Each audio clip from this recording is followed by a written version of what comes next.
Hi friends, नमस्ते, प्रणाम, सलाम, आदाब, सत श्री अकाल। आप लोग कैसे हैं? आशा करता हूं कि आप लोग बहुत अच्छे होंगे। आज मैं आप लोगों के बीच ईवीएस मैराथन क्लास लेकर आया हूं। यह क्लास आपके लिए एंटीबायोटिक साबित हो सकती है। मित्रों, आज का जो क्लास है, इस क्लास के अंतर्गत ईवीएस से संबंधित हम कई पहलुओं पर चर्चा करेंगे। और मित्रों, यदि आप इस क्लास को अच्छी तरह से देख लिए तो समझिए कि आप ईवीएस के प्रश्न देखते ही आप उसे समझ जाएंगे उसका आंसर क्या होगा। यानी ये जो क्लास है आपको काफी मदद करने वाली है। और इस क्लास को आप अच्छी तरह से देख ले, ये अगर आप अच्छी तरह से देख लिए तो आपको पास होने से कोई नहीं रोक सकता है। यानी ईवीएस में आपका बहुत अच्छा स्कोर होगा। तो चलिए चर्चा करते हैं आज के इस विशेष क्लास में। देखिए, ईवीएस के कुल 6 थीम होते हैं। मित्रों, ये थीम होते क्या है? तो देखिए, थीम जो है, थीम का अर्थ होता है विषय वस्तु। देखिए, थीम्स मीन्स क्या होता है? विषय वस्तु या पाठ्य वस्तु। यानी जो हमारी पाठ्य होती है, जो हमारी विषय वस्तु होती है, इसी विषय वस्तु को हम थीम बोलते हैं। और मित्रों, ईवीएस के कुल 6 थीम्स होते हैं जो हमें सीटेट के अंतर्गत पढ़ना है। और वे थीम्स कौन कौन से हैं, चलिए देखते हैं, इस पर चर्चा करते हैं। देखिए, परिवार एवं मित्र। परिवार एवं मित्र ईवीएस के 6 थीम्स में से एक है। और इसके तहत हम पढ़ेंगे आपसी संबंध। यानी कि मेरा आपसी संबंध कैसा होना चाहिए, इसको हम पढ़ेंगे परिवार एवं मित्र के अंतर्गत। फिर कामस्त खेल। फिर हम चर्चा करेंगे जानवर व पेड़ पौधे। ये जानवर व पेड़ पौधे ये भी परिवार एवं मित्र के अंतर्गत आते हैं। मित्रों, आपसे प्रश्न पूछे जाते हैं सीटेट में कि निम्नलिखित में से कौन थीम्स है। और आपके बीच ऑप्शन बहुत सारे हो सकते हैं। जो 6 जो ये थीम्स है, इसमें से कोई एक रहेगा। तो वहां क्या होगा, आपको इस 6 में से कोई भी दिया रहेगा, उसे आपको आंसर बनाना होगा। तो ये जो है हमेशा इससे संबंधित सीटेट में प्रश्न पूछे जाते हैं, तो इसे आप लोग ध्यान से देखें। अब चलिए देखिए, दूसरा नंबर थीम्स क्या है? ये है भोजन। फिर तीसरा नंबर थीम क्या है? पानी या जल। चौथा नंबर थीम क्या है? आवास। और 5वां नंबर थीम क्या है? यात्रा। और 6ठा नंबर थीम क्या है? हम वस्तु अथवा चीज कैसे बनाते हैं। हम वस्तु अथवा चीज कैसे बनाते हैं, ये ईवीएस के 6 थीम्स में से एक है। ये जो 6 थीम्स है, इन सभी थीम्स पे भी हम चर्चा करेंगे, लेकिन वह नेक्स्ट वीडियो में करेंगे। अब चलिए देखते हैं एनसीएफ के 10 संकेत। एनसीएफ के 10 संकेत होते हैं। और ये जो 10 संकेत है, ये आपको पॉजिटिव के रूप में काम करेंगे। जहां भी ये 10 थीम्स में से आपको किसी भी प्रश्न में मिलते हैं और वह प्रश्न अगर पॉजिटिव होता है, तो आप उसको बेधड़क बिना देखे हुए अपना आंसर बना सकते हैं। जैसे देखिए, क्रियाशीलता। ये एनसीएफ के 10 संकेतों में से एक है क्रियाशीलता। बच्चे को हमेशा क्लास में क्रियाशील रहना चाहिए। यानी क्रियाशील का अर्थ क्या हुआ? वह हमेशा काम के तलाश में रहना चाहिए। वे बच्चे जो हमेशा काम करते रहना चाहिए, यानी वे क्रियाशील होना चाहिए। बच्चे में क्या होना चाहिए? क्रियाशीलता होना चाहिए। फिर ये क्या है? परिचर्चा या चर्चा करना। मित्रों, पॉजिटिव प्रश्न के लिए ये काफी बेहतरीन बातें हैं, परिचर्चा करना या चर्चा करना। तो आप इसे ध्यान से देखें, ये महत्वपूर्ण साबित हो सकते हैं। फिर है अभिव्यक्ति। क्या? अभिव्यक्ति। अभिव्यक्ति भी पॉजिटिव सेंस में आते हैं। फिर यहाँ है प्रश्न पूछना। यानी कहने का अर्थ है, बच्चे आपसे जब क्लास में प्रश्न पूछते हैं तो उन बच्चे में जागृति होती है, जानने की चाह होती है। बच्चे जब प्रश्न पूछ रहे हैं तो ये भी क्या है? एनसीएफ के संकेत है। और यह बच्चे के लिए और टीचर के लिए, दोनों के लिए काफी अच्छी बातें हैं। देखिए, जब बच्चे आपसे प्रश्न पूछेंगे तो बच्चे भी और आप भी दोनों सक्रिय हो जाएंगे। और देखिए, क्लास में होता क्या है कि जब बच्चे आपसे प्रश्न पूछेंगे तो आपको भी क्लास करने में मजा आता है। बच्चे को पढ़ाने में मजा आता है। नहीं तो आप क्या कर रहे हैं, पढ़ा रहे हैं और बच्चे मौन धारण किए हुए हैं। कोई भी बच्चे कोई ना प्रश्न पूछ रहे हैं ना कोई उत्तर दे रहे हैं, कुछ भी नहीं कर रहे हैं, तो वह जो क्लास होता है वह निराश क्लास होता है। उस क्लास में मजा नहीं आता है। तो हमें किस क्लास में मजा आएगा, जब बच्चे प्रश्न पूछेंगे और उसका हम उत्तर देंगे, बच्चे को समझाएंगे, तो ऐसे क्लास में मजा आता है। फिर देखिए ये क्या है, प्रयोग करना। प्रयोग करना भी काफी बेहतरीन बातें हैं। ये भी एनसीएफ के 10 संकेतों में से एक है। ये प्रयोग करना, बच्चे को प्रयोग करना सिखाना चाहिए। और ये भी क्या है, पॉजिटिव वर्ड्स है। फिर देखिए ये क्या है, सहभागिता या सामूहिकता। अगर आपको कहीं भी प्रश्न में सहभागिता या सामूहिकता मिल जाए, यानी किसी पॉजिटिव प्रश्न के ऑप्शन में आपको सहभागिता या सामूहिकता मिल जाए, तो आप बेधड़क अपना आंसर उसे बनाइए। फिर क्या है, ये सहयोग के अधिकारों के प्रति संवेदन उत्पन्न करना। अब देखिए क्या है, बच्चे जब विद्यालय में होते हैं तो उनके बीच हमें क्या करना चाहिए, सहयोग की भावना होनी चाहिए हमें। और एक दूसरे बच्चे क्या करें, आपस में सहयोग बना के रहे, सामूहिकता के साथ रहे, तो एक तो बच्चे में आपसी प्रेम जगते हैं और दूसरी बात कि बच्चे अधिक से अधिक सीखते हैं। नहीं तो क्लास में बच्चे मतभेद में रहेंगे, एक दूसरे से घृणा करेंगे, एक दूसरे से मतभेद करेंगे, तो जो क्लास होंगी वह क्लास निराश क्लास हो जाएंगी, उस क्लास में मजा नहीं आएंगे। तो ये क्या है, सहयोग के अधिकारों के प्रति संवेदन उत्पन्न करना। फिर देखिए ये क्या है, 8वीं नंबर, दैनिक जीवन से सीखना तथा समन्वय स्थापित करना। हाँ ये भी काफी बेहतरीन बातें हैं। दैनिक जीवन यानी डेली लाइफ, डेली लाइफ से हमें क्या करना चाहिए, सीखना चाहिए। यानी हमें इस पे जोर देना चाहिए कि बच्चे डेली लाइफ से सीखे तथा समन्वय स्थापित करें। मित्रों आज के समय में यह बातें नहीं देखी जाती है, लेकिन जिस समय हम लोग पढ़ा करते थे उस समय हम लोगों से दिनचर्या लिखवाया जाता था। जो हमारे टीचर हुआ करते थे तो हम लोगों से दिनचर्या लिखवाया करते थे।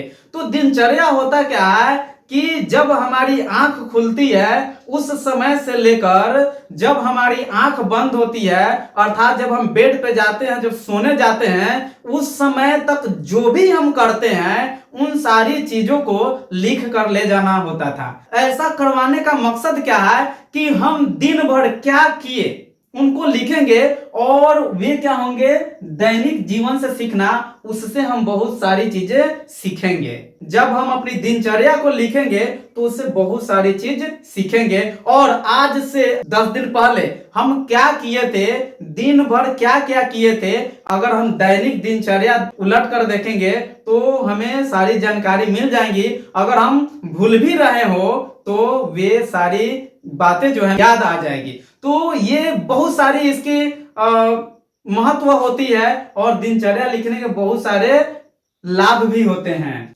अब देखिए 9 नंबर, खोज की प्रवृत्ति को विकसित करना। देखिए बच्चे में हमें खोज की प्रवृत्ति जगाना चाहिए। बच्चे में हमें क्या करना चाहिए, खोज की प्रवृत्ति जगाना चाहिए। अब देखिए खोज की प्रवृत्ति अर्थात इसी के अंतर्गत बच्चे को तर्क करना सिखाना चाहिए। बच्चे में जब तर्क की भावना आ जाए तो वे बच्चे काफी एक्टिव हो जाते हैं और वे तर्क करते हैं, और जो बच्चे तर्क करते हैं वे अधिक से अधिक सीखते हैं। फिर तर्क करना या विश्लेषण करना, फिर क्या है, तर्क करते हैं उसके बाद वे क्या करते हैं, विश्लेषण भी करते हैं। यानी जिस बच्चे में खोज की प्रवृत्ति होती है, जो तर्क करते हैं, जो विश्लेषण करते हैं, वे बच्चे जो होते हैं वे काफी तेज बच्चे होते हैं और उनमें जानने की जो प्रवृत्ति होती है वो काफी तेज होती है।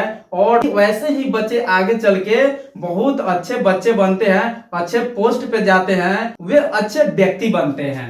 10वीं नंबर क्या है, लोकतांत्रिक मूल्यों को विकसित करना। देखिए, जो लोकतांत्रिक मूल्य हैं उन्हें विकसित करना भी एनसीएफ के 10 संकेतों में से एक है। देखिए मित्रों, ये क्या थे? ये एनसीएफ के 10 संकेत थे और ये जो 10 संकेत है ये पॉजिटिव के रूप में आते हैं। अब देखिए, शिक्षण के सिद्धांत, यानी शिक्षण के भी कुछ सिद्धांत होते हैं और ये भी सिद्धांत जो होते हैं पॉजिटिव के रूप में होते हैं। तो क्या है? निरंतरता का सिद्धांत। शिक्षण हमें कैसा करना चाहिए? शिक्षण में निरंतरता हमें बरतनी चाहिए, निरंतर पढ़े। ये नहीं कि आज दिन भर खूब पढ़ाई किए और 10 दिन पढ़े ही नहीं, यानी 10 दिन की पूरी पढ़ाई हम एक दिन कर रहे हैं, तो ये कहीं से शिक्षण के सिद्धांत नहीं है। यानी शिक्षण सिद्धांत हमें क्या सिखाते हैं कि हम निरंतरन कुछ न कुछ पढ़ते रहे, जो पढ़ना है हम निरंतर पढ़े, लगातार पढ़े, हमेशा पढ़े। फिर देखिए दूसरा नंबर, क्रियाशीलता का सिद्धांत। देखिए, शिक्षण के सिद्धांत में क्रियाशीलता का सिद्धांत भी आता है और क्रियाशीलता का अर्थ क्या है? बच्चे हमेशा एक्टिव रहे, हमेशा क्रिया करते रहे, हमेशा उनमें क्रिया करने की भावना जगे। फिर देखिए, आवृत्ति या पुनरावृत्ति का सिद्धांत। आवृत्ति क्या होता है? जिसे हम बार बार दोहराते हैं, तो बच्चे में आवृत्ति या पुनरावृत्ति की भी भाव होनी चाहिए। फिर देखिए, अभ्यास का सिद्धांत। अभ्यास का सिद्धांत भी काफी महत्वपूर्ण है, क्योंकि बच्चे को हमेशा अभ्यासरत रहना चाहिए, बच्चे में हमेशा अभ्यास करने की क्षमता होनी चाहिए। देखिए, जैसे कि हम 5वीं क्लास में पढ़े थे वरदराज, और वरदराज जो कहानी था उसमें क्या था कि वरदराज एक मूढ़ बालक रहता है, यानी वह मंद बुद्धि के बालक रहता है। वह पढ़ने से काफी दूर भागता था, उसके पूरे सहपाठी उससे कई क्लास आगे चल गए, लेकिन वह हमेशा एक ही क्लास में बार बार फेल होता जाता था, यानी फेल हो रहा था। कारण क्या था कि वह अभ्यास नहीं करता था। लेकिन एक दिन की बात है कि वह एक कुआं पर गया, तो कुआं पर देखा क्या कि कुआं के जो सिल थे, पत्थर थे, उस पे निशान पड़ गए थे। वे कैसे निशान पड़े थे? कुआं से क्या करते, जब हम बाल्टी और रस्सी से जब हम उसमें से पानी खींचते हैं तो रस्सी के रगड़ से सिल क्या हो जाते हैं? घिस जाते हैं। उसके दिमाग में एक क्रोध सी आई और कहा, अरे भाई, जब रस्सी इतनी कोमल होती है और इससे जब सील पे निशान पड़ सकते हैं, तो क्या हम पढ़ेंगे तो हमें पढ़ना नहीं आएगा, हम सीख नहीं पाएंगे। और उस समय से वह पढ़ना शुरू किया, अभ्यास करना शुरू किया और निरंतर प्रयास करना शुरू किया, और वरदराज आखिर में चलकर वह व्याकरण के निर्माता बने। तो देखिए, जब वैसे व्यक्ति जो मूढ़ थे, मंद बुद्धि के थे, वे जब व्याकरण के विद्वान बन सकते हैं, तो हम और आप क्यों नहीं बन सकते हैं? लेकिन कारण क्या है कि हमें अभ्यास करना चाहिए, और ये जो एनसीएफ के जो ये 10 संकेत है ये होने चाहिए, और ये सारी क्रिया जो है हमें होनी चाहिए। फिर देखिए, ये क्या है? स्व आकलन का सिद्धांत, यानी स्व आकलन का सिद्धांत भी बच्चे में होना चाहिए। यानी ये क्या है? ये शिक्षण के सिद्धांत है। फिर देखिए, अभिप्रेरणा का सिद्धांत, ये भी क्या है? शिक्षण के सिद्धांत है। अभिप्रेरणा, हम एक दूसरे को थोड़ा सा उत्साहित करते रहे, उससे अभिप्रेरित करते रहे। टीचर का, जो शिक्षक होते हैं, उनका दायित्व क्या होता है? बच्चे को प्रोत्साहित करना, बच्चे को सीखने के लिए आप ऐसा उसके दिमाग में बीज डाल दे कि बच्चे सीखने के लिए तत्पर हो जाए और बच्चे हमेशा सीखने के प्रति जागरूक हो जाए। तो टीचर में थोड़ी सी ये गुण होनी चाहिए। फिर देखिए, ये क्या है? रुचि का सिद्धांत। अगर बच्चे में रुचि जग जाए पढ़ने की, तो उसे पढ़ने से कोई रोक नहीं सकता है। फिर देखिए, ये क्या है? सहभागिता या सामूहिकता। बच्चों को कैसे पढ़ाना चाहिए? बच्चों में क्या होने चाहिए? तो बच्चों में सहभागिता होनी चाहिए और सामूहिकता होनी चाहिए। यानी बच्चे एक दूसरे से मेल मिलाप करके, एक दूसरे के साथ वह समूह बनाकर जब पढ़ेंगे तो वे अधिक से अधिक सीख पाएंगे। तो ये बच्चे में होनी चाहिए। चलिए फ्रेंड्स, अब देखते हैं शिक्षण विधि। शिक्षण विधि क्या है इस शिक्षण विधि पे हम चर्चा करते हैं। देखिए, ये जो शिक्षण विधि है इसके अंतर्गत खेल विधि आते हैं, और खेल विधि जो है इससे बच्चे अधिक से अधिक सीखते हैं। बच्चे को खेल खेल में पढ़ाना चाहिए, और जब बच्चे को हम खेल खेल में पढ़ाएंगे तो वे रुचि के साथ, वे एक्टिव होके, वे उत्सुक होके, वे अधिक से अधिक वे सीखेंगे। इसमें होता क्या है, खेल के साथ साथ बच्चे ज्ञान भी हासिल करते हैं। इसमें 3 जो मेथड है वे काफी महत्वपूर्ण मेथड है, फेमस मेथड है, वह है किंडरगार्टन विधि। किंडरगार्टन विधि जो है इसके द्वारा बच्चों को पढ़ाया जाता है, सिखाया जाता है। फिर ये क्या है, मॉन्टेसरी विधि। ये भी विधि बच्चों के लिए काफी बेहतरीन विधि है। इस विधि के तहत भी बच्चे अधिक से अधिक सीख पाते हैं, और यह है मैदानी विधि। ये जो 3 विधियां जो है ये बच्चों के लिए काफी महत्वपूर्ण विधियां हैं। देखिए, ये जो 3 विधियां जो है ये विधियां बच्चों में बोझ उत्पन्न नहीं करते हैं। बच्चों की जो पढ़ाई है, बच्चों की जो सीखने की क्रिया है, इसे खेल खेल में पढ़ाते हैं, मैदानी रूप से पढ़ाते हैं। यानी ये जो विधियां जो है इसमें बच्चे उबते नहीं है, और बच्चे खेल खेल में आसानी से वे ज्ञान अर्जित करते हैं। इसलिए बच्चों के लिए जो 3 विधियां है काफी फेमस विधियां हैं, और बच्चे इसके तहत बहुत अधिक जानकारी प्राप्त कर लेते हैं। फिर अब देखिए, ये दूसरी जो है पॉइंट, ये है कहानी विधि। देखिए, कहानी विधि के द्वारा भी बच्चे अधिक से अधिक सीख पाते हैं। कभी कभी हम अपने वर्ग में देखते हैं कि बच्चे पढ़ते पढ़ते उब जाते हैं।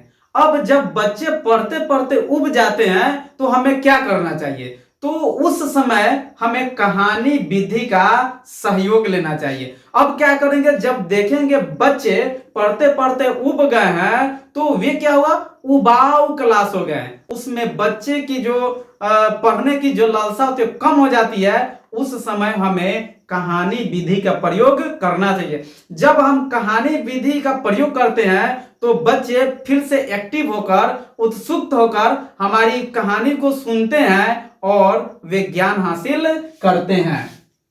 फिर देखिए, तीसरी बात है क्या है, योजना या प्रोजेक्ट मेथड। क्या है, योजना या प्रोजेक्ट मेथड।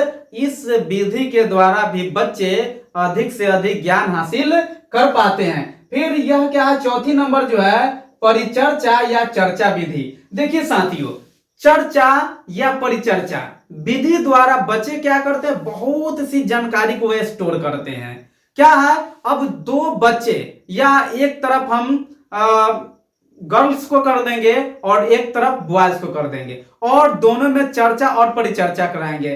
किसी विषय पे हम दोनों तरफ का राय जानेंगे। यानी उसमें क्या होंगे, परिचर्चा और चर्चा दोनों होंगी, तो उससे क्या होंगे, बच्चे बहुत अधिक सीख पाएंगे।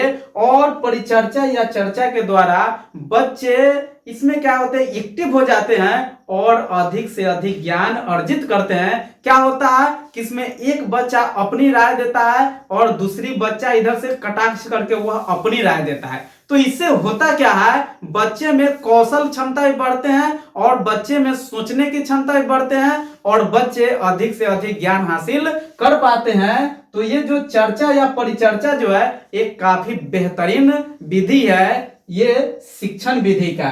फिर देखिए प्रश्नोत्तर। जब प्रश्नोत्तर को जब हम इसका जब संधि विच्छेद करेंगे तो प्रश्न जोड़ उत्तर बनेगा। प्रश्नोत्तर जो है ये भी शिक्षण विधि है। इसमें होते क्या है कि हम बच्चे से प्रश्न पूछेंगे, अब बच्चे क्या करेंगे, उसका जवाब देंगे, आंसर देंगे। फिर बच्चे क्या करेंगे, हमसे प्रश्न पूछेंगे और हम उसका जवाब देंगे। तो इसमें होता क्या है कि प्रश्न पूछने और आंसर देने की क्रिया चलती रहती है। इससे बच्चे काफी हद तक वे सीख पाते हैं, वे अधिक से अधिक सीख पाते हैं, और उनका जो डाउट होता है वह डाउट क्लियर भी हो जाता है कि शिक्षक जो है सहायक के रूप में वहां उसकी समस्या को सोल्व कर देते हैं, और बच्चे अधिक से अधिक सीख पाते हैं।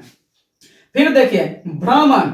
भ्रमण क्या है, घूमना, भ्रमण करना, विजिट पे जाना। विजिट पे जब बच्चे जाते हैं, जब भ्रमण करने जाते हैं, तो बच्चे क्या करते हैं, वहां अधिक से अधिक सीख पाते हैं। जैसे मान लीजिए किसी जैविक उद्यान के बारे में चर्चा कर रहे हैं, और उस जैविक उद्यान में जब हम उसको ले जाएंगे और जो जो हम पढ़ाए हैं उस बिंदु पे वहां चर्चा करेंगे, उसको दिखाएंगे कि देखो बच्चों, हमने आपको इस विषय के अंतर्गत, इस क्लास के अंतर्गत या इस टॉपिक के अंतर्गत हम इस चीज पे चर्चा किए थे, वह जो सामग्री है, वह जो वस्तुएं हैं, वह ये है। तो बच्चे क्या करेंगे, अब अपनी खुली आंखों से उसको देखेंगे और उससे अधिक सीख पाएंगे।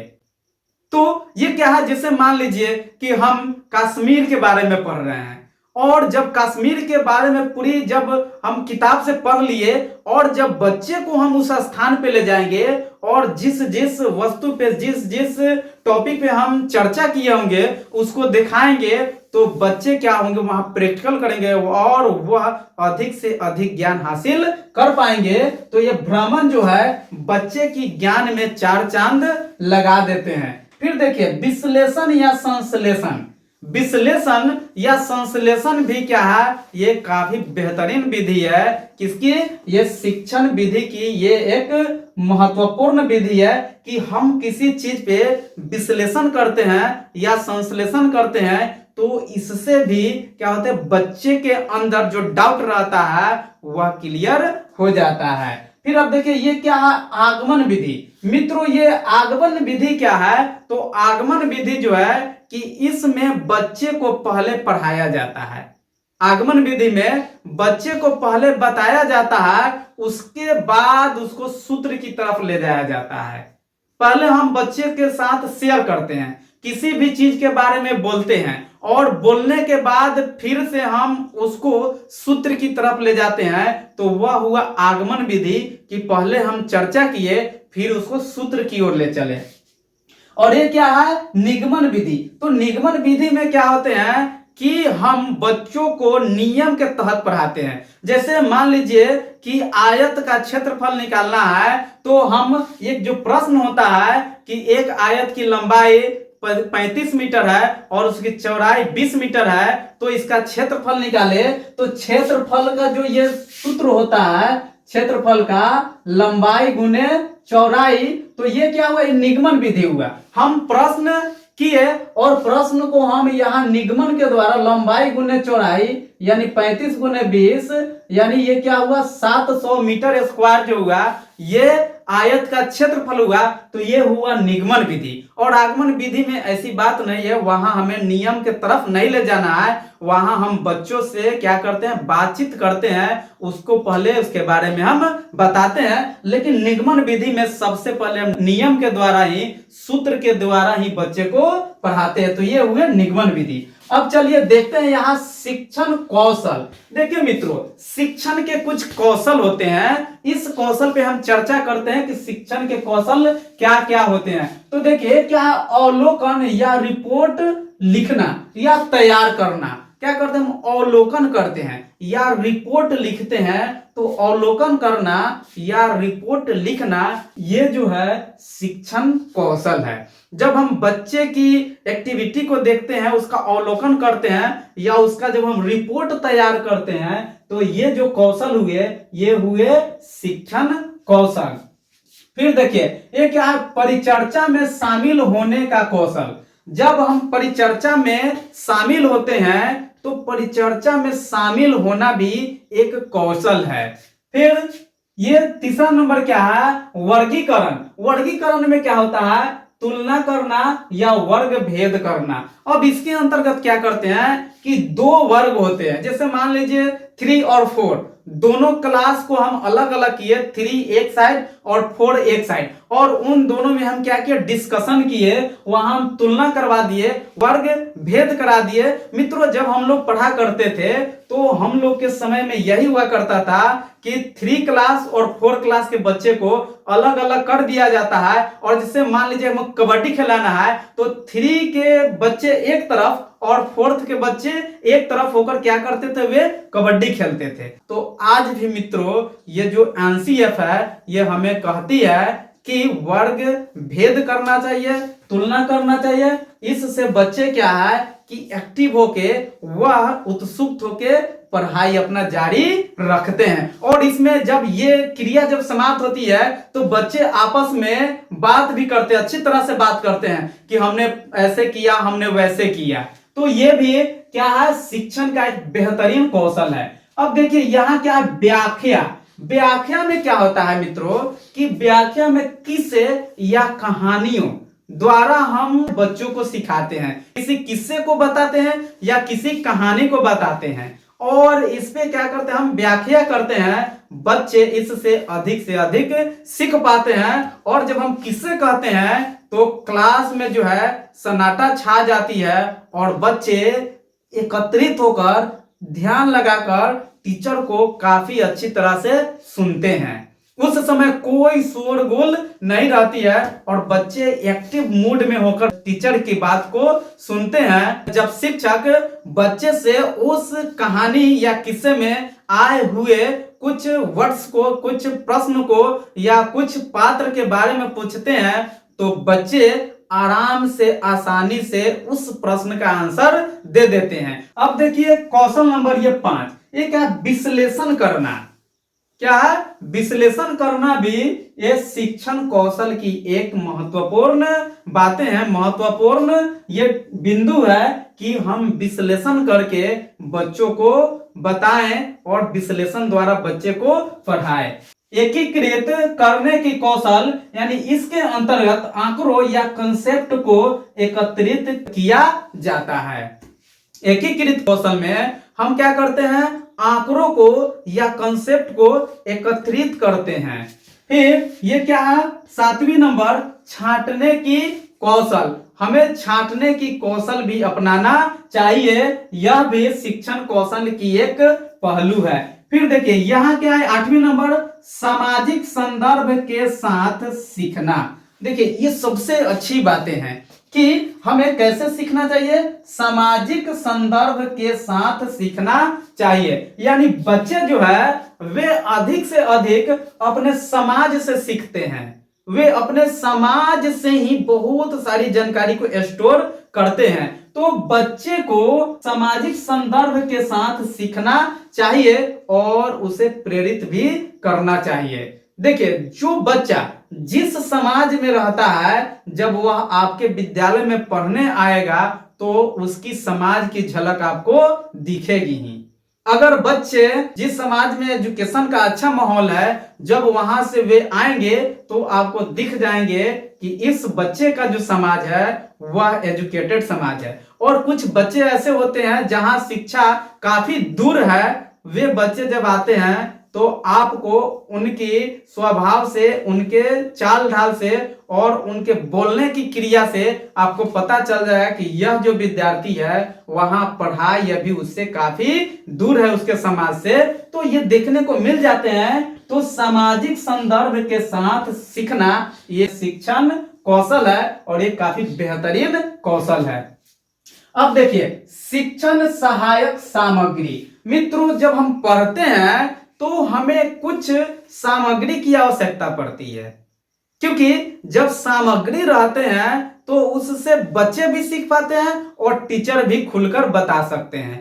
तो ये जो शिक्षण सामग्री है मेरे पास क्या क्या होना चाहिए, चलिए इसके बारे में देखते हैं। देखिए चित्र, फिर क्या है चार्ट, फिर क्या है मानचित्र, ग्लोब, पेंटिंग, नक्शा। देखिए आजकल जब आप प्राथमिक विद्यालय में जाएंगे तो देखेंगे कि वाल पे यानी दीवार पे बहुत सारे चित्र बने होते हैं। कहीं डॉक्टर भीमराव अंबेडकर का, तो कहीं महात्मा गांधी का, तो कहीं पंडित जवाहरलाल नेहरू का, तो कहीं सरदार वल्लभ भाई पटेल का, तो कहीं भगत सिंह का, कहीं मोर का, कहीं गाय का, कहीं बैल का, कहीं तोता का, यानी बहुत सारे चित्र क्या होते हैं, बने होते हैं। तो ये क्या है, ये एक शिक्षण के साधन है। जब मान लीजिए कि बच्चों से हम पूछेंगे बच्चों बताओ गाय कैसी होती है, तो बच्चे चित्र देखकर बता दें कि ये गाय है। और उसके बाद हम पूछेंगे कि गाय के पास कितने पैर होते हैं, तो बच्चे वहां काउंट करके ही बता सकते हैं या देखकर बता सकते हैं कि गाय के पास 4 पैर होते हैं। तो ये क्या है, ये हमें पढ़ाने की सामग्री में शिक्षण की एक सामग्री है जो हमें भी मदद कर रहा है और बच्चे को भी मदद कर रहे हैं। फिर देखिए क्या है, चार्ट। क्या है, चार्ट। ये पढ़ाने की सामग्री में चार्ट भी एक महत्वपूर्ण भूमिका निभाते हैं। फिर ये देखिए, ये क्या है, मानचित्र। मानचित्र, मानचित्र भी शिक्षण सहायक सामग्री है और ये भी विद्यालय में होना चाहिए। इससे भी बच्चे को पढ़ाने में और शिक्षक को उसको समझाने में काफी सहायता मिलता है। अब देखिए ग्लोब, ये क्या है, ग्लोब। ग्लोब तो होना ही चाहिए क्योंकि ग्लोब के जरिए हम बच्चे को अधिक से अधिक सिखा पाते हैं। और ग्लोब क्या है, एक दुनिया का नमूना है, वे पृथ्वी का क्या है, नमूना है और उससे बच्चों को हम क्या करते हैं, आसानी से समझा पाते हैं। तो ग्लोब ये क्या है, ये सहायक सामग्री है किसकी, शिक्षण की। फिर देखिए ये क्या है, पेंटिंग। ये जो है पढ़ाने की ये शिक्षण सहायक सामग्री है। फिर ये क्या है, नक्शा। और नक्शा भी क्या है, शिक्षण सहायक सामग्री है। तो ये जो है हमारे विद्यालय में होने ही चाहिए। इससे बच्चे को पढ़ाने में और शिक्षक को समझाने में काफी सहायता मिलता है। अब देखिए ये क्या है, रेडियो। आजकल विद्यालय में रेडियो का यूज किया जा रहा है। रेडियो का यूज क्यों किया जाता है, जब प्रधानमंत्री जी अपना स्पीच दे रहे हैं तो हम रेडियो का यूज करते हैं। तो रेडियो के द्वारा हम उस बच्चे को सुनाते हैं अपने क्लास में और फिर उससे संबंधित बच्चों से कुछ पूछते हैं। तो क्या होते हैं, बच्चे रेडियो को अच्छी तरह से सुनते हैं। प्रोग्राम समाप्त होने के बाद जब बच्चे से हम प्रश्न करते हैं तो बच्चे आसानी से जवाब दे देते हैं। तो रेडियो ये क्या है, ये शिक्षण सहायक सामग्री है। फिर टेलीविजन, क्या है, टेलीविजन में क्या होते हैं, इसमें हम चित्र भी देखते हैं, आवाज भी सुनते हैं। रेडियो में केवल हम क्या करते हैं, आवाज सुनते हैं, लेकिन टेलीविजन जो है ये हमें चित्र भी दिखाता है और आवाज भी सुनाता है। तो रेडियो से अधिक बच्चे टेलीविजन से सीखते हैं। तो टेलीविजन का भी यूज वर्तमान समय में होने लगे हैं। फिर क्या है, फिल्म। फिल्म भी क्या है, ये सीखने का एक साधन है। फिल्म से भी हम बहुत सारी चीजों को सीखते हैं। फिल्म जब हम देखते हैं तो मेरे दिमाग में 2 बातें आती है, एक निगेटिव और दूसरा क्या है, पॉजिटिव। तो हम दोनों तरफ से सीखते हैं, या तो निगेटिव वे में लिखे उस समय भी सीखते हैं या हम पॉजिटिव वे में ले फिर भी सीखते हैं। लेकिन ये फिल्म जो है हमें सिखाने में सहायता करती है। फिर देखिए आदि साधनों का प्रयोग करना, यानी रेडियो का, टेलीविजन का, फिल्म का आदि साधनों का प्रयोग करना चाहिए और ये प्रयोग शिक्षण सहायक सामग्री है। ये क्या है, ग्राफ। ग्राफ क्या है, ये शिक्षण सहायक सामग्री है। मॉडल या प्रतिरूप, मॉडल या प्रतिरूप भी क्या है, ये शिक्षण सहायक सामग्री है। यहां देखिए ये है समाचार और पत्र पत्रिकाएं। समाचार देखिए मित्रों, विद्यालय में प्रतिदिन बच्चे को समाचार सुनाया जाता है। इससे क्या होते हैं, ये समाचार क्या है या पत्र पत्रिकाएं क्या है, पत्र पत्रिकाएं सीखने की एक सामग्री है, ये शिक्षण सहायक सामग्री है। तो इसका यूज विद्यालय में किया जाना चाहिए। यानी ये जो है ये सीखने की ये सामग्री है, शिक्षण सहायक सामग्री है। फिर अब देखिए यहां शिक्षण सूत्र, शिक्षण के कुछ सूत्र होते हैं और इस सूत्र से सीटेट में हमेशा प्रश्न पूछे जाते हैं, इसलिए आप लोग इसे काफी ध्यान से देखिए। सरल से जटिल की ओर, क्या, सरल से जटिल की ओर बच्चे को हमें कैसे पढ़ाना चाहिए, सरल से जटिल की ओर ले जाना चाहिए। एक किसका कौशल है, ये शिक्षण सूत्र है कि बच्चे को हमें सरल से जटिल की ओर ले जाना चाहिए। फिर क्या है, मूर्त से अमूर्त की ओर। मूर्त का अर्थ होता है जिसे देखा जा सके, तो बच्चे को सबसे पहले, जो बच्चे हैं, छोटे छोटे जो बच्चे हैं, जो प्राथमिक विद्यालय के बच्चे हैं, उसे आप मूर्त की ओर ले जाइए। और मूर्त जब उसे पता चल जाए, जब वह सब चीज को देख ले और सब चीज के बारे में जान जाए, तब उसे आप अमूर्त की ओर ले जाइए। फिर ये क्या है, प्रत्यक्ष से अप्रत्यक्ष की ओर। प्रत्यक्ष क्या होता है, आमने सामने, यानी जो मेरे सामने है। तो प्रत्यक्ष से अप्रत्यक्ष की ओर, ये क्या है, यह है शिक्षण सूत्र। मित्रों, काफी बेहतरीन बातें हैं ये सब, हमेशा सीटेट में पूछे जाते हैं, तो इसे आप लोग ध्यान से देखें। प्रत्यक्ष से अप्रत्यक्ष की ओर, ये क्या है, शिक्षण सूत्र है। फिर क्या है, ज्ञात से अज्ञात की ओर, ज्ञात से अज्ञात की ओर। फिर क्या है, विशिष्ट से सामान्य की ओर। फिर ये क्या, पूर्ण से अंश की ओर। फिर क्या है, तर्क से चिंतन की ओर। यानी बच्चे में सबसे पहले हमें क्या करना चाहिए, तर्क कराना चाहिए, फिर उसको चिंतन की तरफ ले जाना चाहिए। तो ये क्या है, शिक्षण सूत्र है। फिर अनुभव से तर्क की ओर। बच्चे में पहले क्या आता है, अनुभव, फिर वह किधर जाते हैं, तर्क की ओर। फिर क्या है, ये स्वाध्याय से मनन की ओर। क्या ये, स्वाध्याय से मनन की ओर। मित्रों, अब चर्चा करते हैं ईवीएस के कुछ महत्वपूर्ण प्रश्न। और यह प्रश्न जो है आपके लिए काफी महत्वपूर्ण हो सकता है। तो चलिए देखते हैं आज का ये प्रश्न। देखिए, पर्यावरण दिवस कब मनाया जाता है, तो इस पे हम चर्चा कर चुके हैं पर्यावरण पे। तो पर्यावरण दिवस कब मनाए जाते हैं, प्रत्येक वर्ष 5 जून को। यानी प्रत्येक वर्ष 5 जून को भारत में पर्यावरण दिवस मनाए जाते हैं। देखिए, फर्स्ट पर्यावरण दिवस 5 जून 1974 ईस्वी को मनाया गया था। और इसका होस्ट जो है, मेजबानी, वह यूएसए ने किया था। तो प्रथम पर्यावरण दिवस 5 जून 1974 को मनाया गया था। अब देखिए प्रश्न नंबर 3, पृथ्वी के फेफड़े किसे कहते हैं, तो पृथ्वी के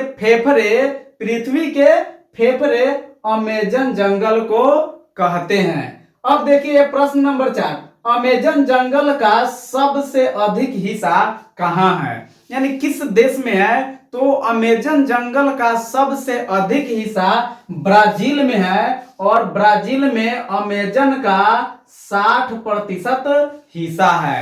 यानी अमेजन का अधिक से अधिक भाग जो है वह ब्राजील में पड़ता है।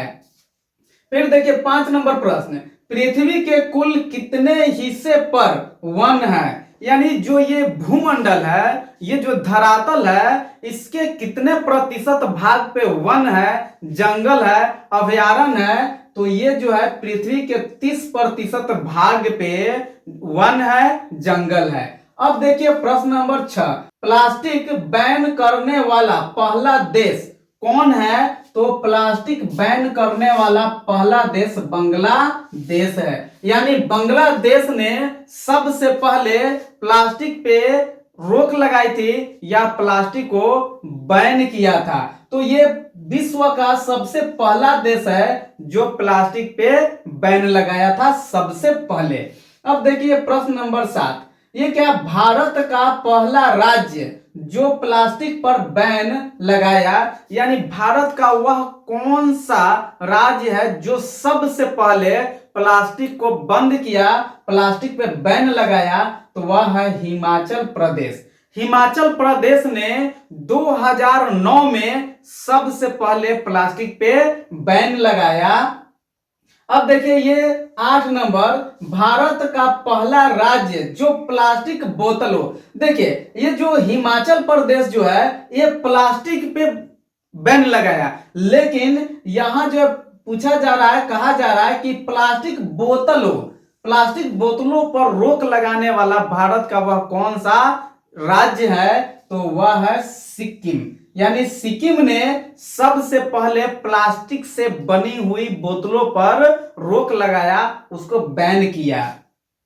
अब देखिए 9 नंबर, भारत का प्रथम जैविक राज्य किसे कहते हैं या कौन है, तो भारत का प्रथम जैविक राज्य सिक्किम है।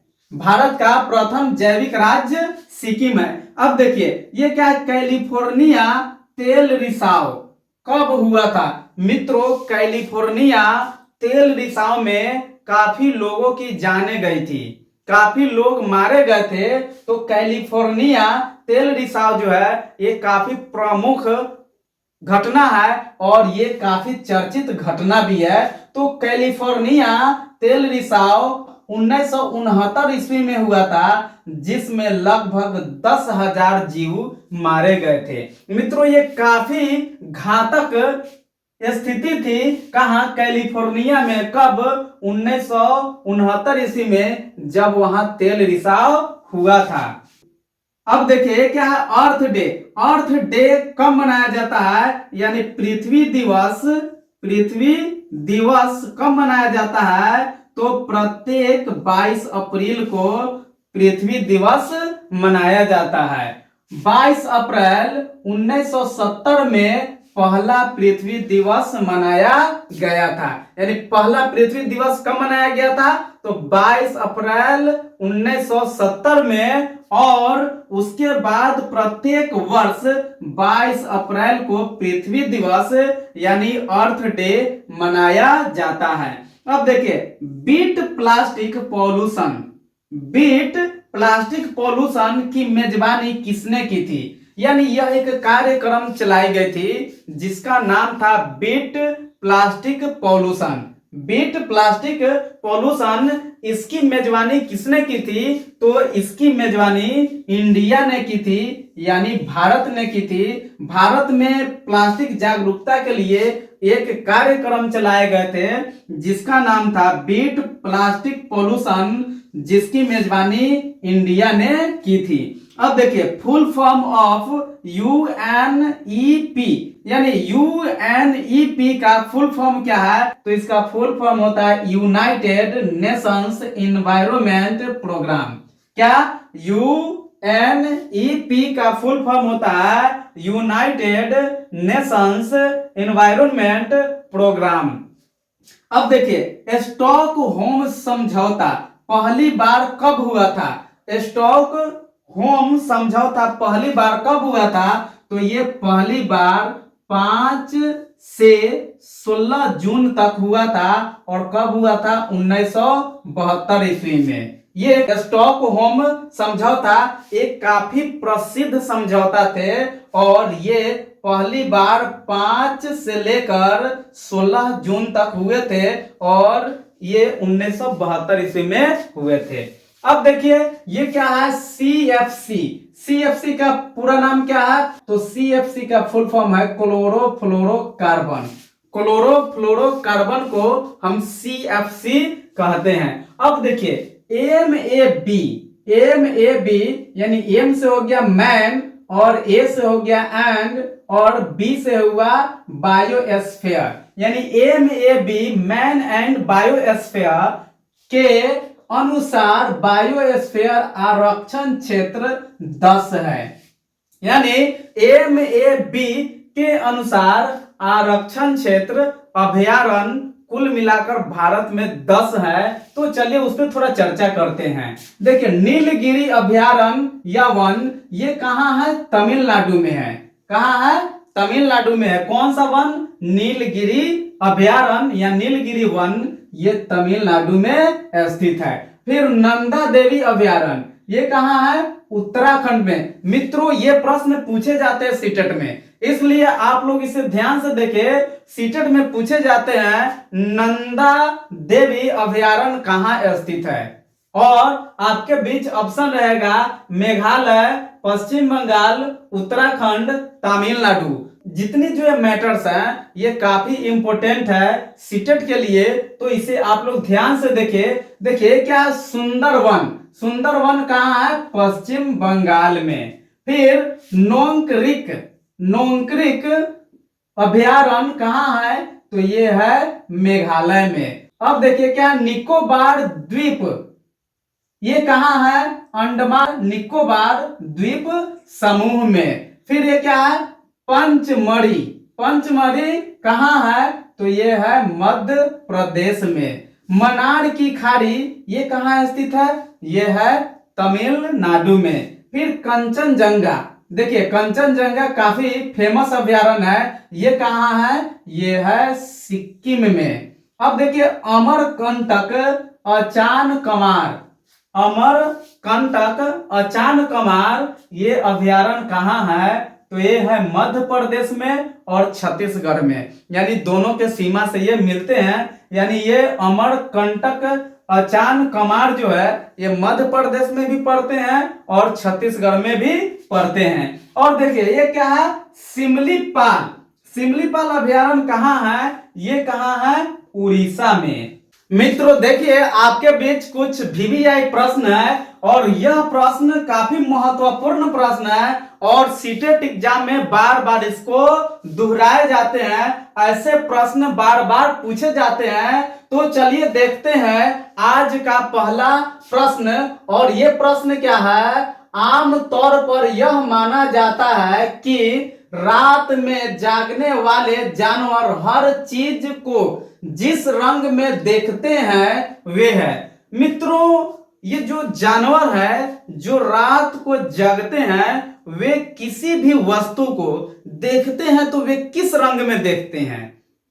रात में जगने वाले जानवर वस्तुओं को, चीजों को किस किस रंगों में देखते हैं? जैसे सपोज कीजिए कि हम लोग ही जब रात को अचानक जगते हैं और पूरी तरह से अंधेरा छाई रहती है तो हम वस्तु को किस रंग में देखते हैं? तो ये तो मानव की बात हो गई, लेकिन यहाँ बात की जा रही है जानवर की कि जानवर रात में किसी भी वस्तु को किस रंग में देखते हैं। तो देखिए काला और सफेद, बैगनी और नीला, हरा और पीला, नारंगी और लाल।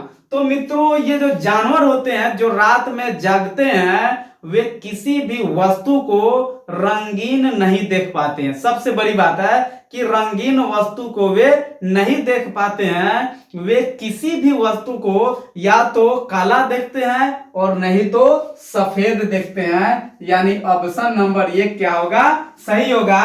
रात में जगने वाले जानवर हर एक वस्तु को, जो वस्तु उनके सामने होती है उस वस्तु को वे या तो काला देखते हैं और नहीं तो सफेद, यानी काला और सफेद के रूप में देखते हैं। मित्रों ये प्रश्न कई बार सीटेट में पूछी जा चुकी है, इसलिए आप लोग इसे ध्यान से देखें। फिर देखिए प्रश्न नंबर 2, निम्नलिखित में से पेट्रोलियम से क्या प्राप्त नहीं होता है? यानी यहाँ कहा जा रहा है कि पेट्रोलियम से क्या प्राप्त नहीं होता है। तो चलिए देखते हैं। कोयला, डीजल, मोम, ग्रीस। मित्रों देखिए ये क्या है? ग्रीस जो है ये क्या है? लिक्विड है। ये मोम क्या है? जब इसको भी पिघलाते हैं तो लिक्विड बन जाते हैं। ये क्या है? ये क्या है? डीजल है, ये लिक्विड है, लेकिन ये जो है ये ठोस के रूप में होते हैं। और मित्रों सबसे बड़ी बात है कि यहाँ पेट्रोलियम से क्या प्राप्त नहीं होता है? तो पेट्रोलियम से हम ग्रीस प्राप्त करते हैं, पेट्रोलियम से हमें मोम भी प्राप्त होते हैं और पेट्रोलियम से हमें डीजल भी प्राप्त होते हैं, लेकिन पेट्रोलियम से हमें कोयला प्राप्त नहीं होता है। यानी कहने का अर्थ है कि निम्नलिखित में से पेट्रोलियम से क्या प्राप्त नहीं किए जाते हैं? तो पेट्रोलियम से कोयले प्राप्त नहीं किए जाते हैं, यानी कोयला प्राप्त हम नहीं करते हैं। अब देखिए प्रश्न नंबर 3 कि निम्नलिखित में से कौन सा वर्तमान पर्यावरण अध्ययन पाठ्यक्रम के 6 मुख्य थीमों में से एक नहीं है? तो देखिए काम और खेल। फिर क्या है? भोजन। देखिए मित्रों हमने बताया था थीम्स के बारे में कि थीम्स क्या है? ये ईवीएस के क्या है? एक पार्ट से, यानी ईवी के 6 थीमों में से एक है क्या? भोजन। और हमने आवास पे भी चर्चा किया था, आवास भी ईवीएस के 6 थीमों में से एक है। और हम चीजें कैसे बनाते हैं ये भी ईवीएस के थीम है, लेकिन ईवीएस का थीम्स क्या नहीं है?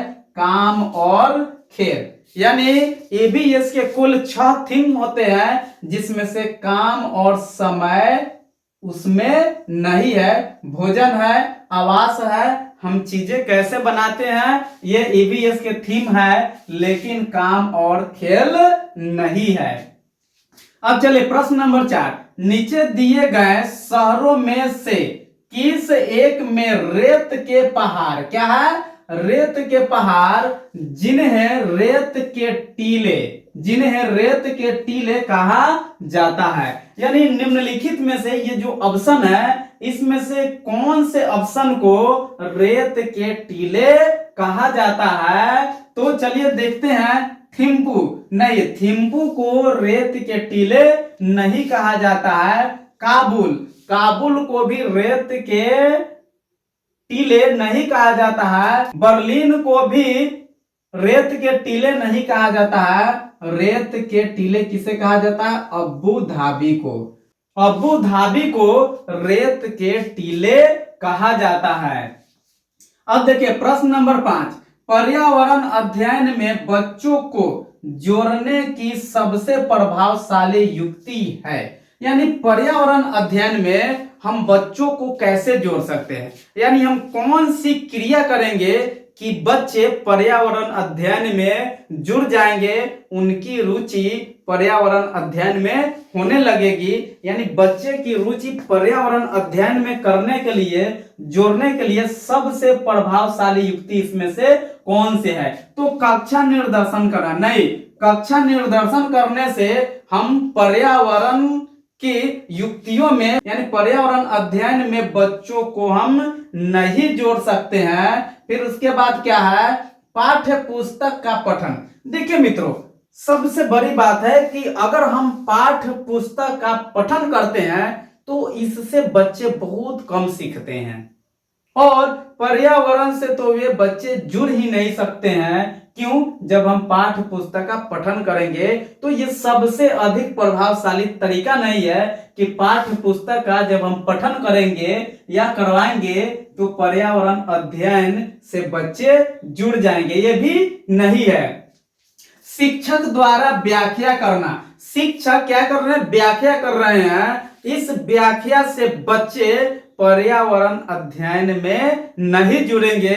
यानी पर्यावरण अध्ययन में जुड़ने का सबसे बेहतरीन जो तरीका है, सबसे प्रभावशाली युक्ति जो है, किससे? कहानियां द्वारा हम बच्चों को पर्यावरण अध्ययन से जोड़ सकते हैं। जब हम विद्यालय में हैं और जब किस्से कहानियों का हम जब उपयोग कर रहे हैं तो उसके तहत, उसके जरिए बच्चों को हम पर्यावरण अध्ययन से जोड़ सकते हैं। फिर देखिए प्रश्न नंबर 6, निम्नलिखित में से त्योहारों के उस समूह को चुनिए जिन्हें पूर्णिमा को मनाया जाता है। यानी ऑप्शन जो दिए हुए हैं, उस ऑप्शन में हमें उस त्योहार को चुनना है जो पूर्णिमा के दिन मनाए जाते हैं। तो यहां देखिए ये क्या है? 1 नंबर दीपावली, महाशिवरात्रि, गुरु नानक जयंती। तो ये जो दीपावली जो है ये कब मनाई जाती है? पूर्णिमा को नहीं, ये पूर्णिमा को नहीं मनाई जाती है। महाशिवरात्रि कब मनाई जाती है? पूर्णिमा को नहीं, ये महाशिवरात्रि भी पूर्णिमा को नहीं मनाई जाती है। हाँ, गुरु नानक जयंती जो है ये पूर्णिमा के दिन मनाई जाती है। ये जो दीपावली है ये अमावस्या के दिन मनाई जाती है। दीपावली कब मनाई जाती है? अमावस्या के दिन। और ये महाशिवरात्रि भी अमावस्या के दिन ही मनाई जाती है। तो ये ऑप्शन जो है इस प्रश्न के आंसर नहीं होंगे।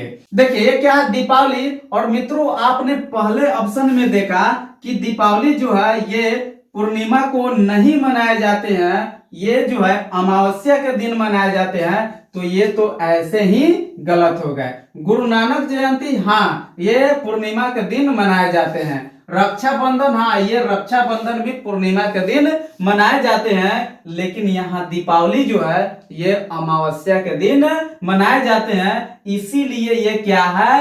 आंसर सही नहीं हुए। किसके कारण? दीपावली के कारण। ये 3 नंबर ऑप्शन देखिए मित्रों। Option number 3, Holi, Mahashivratri, Buddha Jayanti. तो देखिए सबसे पहले हम 1 नंबर ऑप्शन में देखे थे महाशिवरात्रि। महाशिवरात्रि कब मनाए जाते हैं? अमावस्या को। तो पूर्णिमा की बातें कही जा रही तो आप इसको यही निगलेक्ट कर दे, इसको छाट दे। अब बच्चा कौन?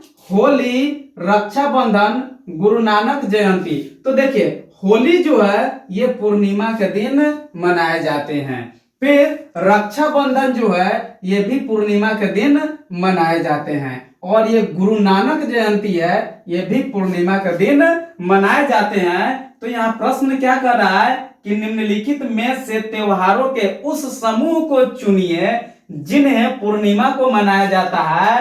तो होली, रक्षाबंधन, गुरु नानक जयंती ये कब मनाए जाते हैं? ये मनाए जाते हैं पूर्णिमा को। तो ऑप्शन नंबर 4 सही होंगे। अब चले प्रश्न नंबर 7। हमारे देश के मानचित्र में झारखंड कहाँ स्थित है? काफी बेहतरीन प्रश्न है मित्रों। ये जो आज हम जितने भी प्रश्न लेकर आए हैं ये सभी प्रश्न एक से एक है, यानी एक से बढ़कर एक है और सभी काफी महत्वपूर्ण प्रश्न है। इसे आप लोग देखें, परीक्षा में इसमें से प्रश्न पूछे ही जाएंगे, इसमें कोई शक और संदेह नहीं है। आने वाले सीटेट एग्जाम में इसमें से प्रश्न पूछे जाएंगे, आप लोग इसे ध्यान से देखें। तो देखिए ये क्या है? हमारे देश के मानचित्र में झारखंड कहाँ स्थित है? ऑप्शन क्या है? छत्तीसगढ़ के दक्षिण पूर्व में। नहीं, ये झारखंड छत्तीसगढ़ के दक्षिण पूर्व में स्थित नहीं है। फिर क्या है? ये दूसरा नंबर उत्तर प्रदेश के पश्चिम में। नहीं, ये भी सही नहीं है। पश्चिम बंगाल के पूर्व में। नहीं, ये भी सही नहीं है। ये जो झारखंड है हमारे देश के ओडिशा के उत्तर दिशा में है। ओडिशा के किस दिशा में है? उत्तर दिशा में, यानी झारखंड ओडिशा से उत्तर की दिशा में पड़ते हैं। अब देखिए प्रश्न नंबर 8। बाला यानी BALA का पूरा रूप क्या है? तो देखते हैं, ब्रेल सहायता प्राप्त अधिगम आकलन। नहीं, ये नहीं है, बाला का ये रूप नहीं है। फिर देखिए ये क्या है? मस्तिष्क सहायता प्राप्त अधिगम असाइनमेंट। नहीं, ये भी बाला का रूप नहीं है। फिर तीसरा नंबर देखिए, अधिगम सहायक के रूप में ब्रेल। नहीं, ये भी बाला का रूप नहीं है, ये भी बाला का पूरा नाम नहीं है। बाला का पूरा नाम क्या है? अधिगम सहायक के रूप में बिल्डिंग, यानी अधिगम सहायक के रूप में बिल्डिंग, ये बाला का पूरा नाम है। मित्रों आज का जो मेरा मैराथन क्लास जो है ये काफी बेहतरीन क्लास है। और मित्रों अधिक से अधिक आप इसे शेयर करें और अपने दोस्तों को आप सजेस्ट करें, सुझाव दे कि वे इस क्लास को देखें और सीटेट के लिए वे तैयार हो जाए और सीटेट फाइट करें ताकि आने वाले भविष्य में वे जॉब कर सके। तो मित्रों मिलते हैं अगले वीडियो में। थैंक यू, धन्यवाद, जय हिंद।